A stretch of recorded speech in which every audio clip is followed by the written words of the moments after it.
সরকার চাইলে প্রয়োজন অনুযায়ী কোটার অনুপাত পরিবর্তন ও পরিমার্জন করতে পারবে। আর কোটা পূরণ না হলে নেওয়া যাবে মেধা তালিকা থেকে। কোটা বাতিল করে দেয়া পরিপত্র অবৈধ ঘোষণা করে হাইকোর্টের দেয়া রায়ের মূল অংশে উঠে এসেছে এমন কথা।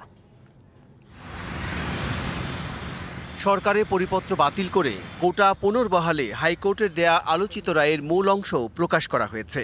এতে বলা হয়েছে সরকার চাইলে কোটা কমাতে বা বাড়াতে পারবে। পূর্ণাঙ্গ রায় প্রকাশ করা হবে রবিবার। হাইকোর্টের রায়ে সরকারি চাকুরিতে মুক্তির যোদ্ধা সহ সব ধরনের কোটা পুনর্বহালের নির্দেশ দেওয়া হয়েছে। আর কোটায় যদি পদ পূরণ না হয় তাহলে মেধার ভিত্তিতে শূন্য পদে নিয়োগ দেওয়া যাবে বলে হাইকোর্ট বলেছে। এর আগে বুধবার কোটা বহাল করে হাইকোর্টের দেয়া রায়ের ওপর 1 মাসের স্থিতাবস্থা দেয় সুপ্রিম কোর্টের আপিল বিভাগ।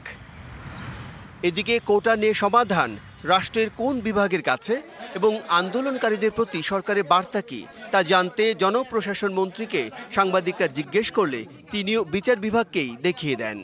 নগদের কাছে সব গ্রাহকই প্রিয়, তাই তো সারা দেশে ক্যাশ আউট চার্জ সবচেয়ে কম।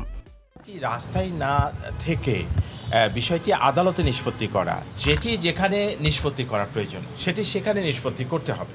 আমাদের শিক্ষার্থীরা কেন এত সহজ একটা জায়গা, সহজ একটি সমাধান রেখে কেন একটি জটিল জায়গা বেছে নিচ্ছে? আরেক প্রশ্নের উত্তরে মন্ত্রী বলেন, কোটা সমস্যা সমাধানে বিশেষ কমিশন গঠন করা যেতে পারে যদি উচ্চ আদালত চায়। এই সমাধানের পরে যদি আরও কিছু আলোচনা করতে হয়, সেটি তো আলোচনার জন্য আমরা সবসময় এটা করতে পারি। তবে কোটা সংস্কার আন্দোলনকারীরা এখন নতুন দাবি তুলেছে যে আদালত নয়, সরকারের নির্বাহী বিভাগ থেকেই সুস্পষ্ট ঘোষণা আসতে হবে। বিজয় কুমার দাস, ডিবিসি নিউজ, ঢাকা।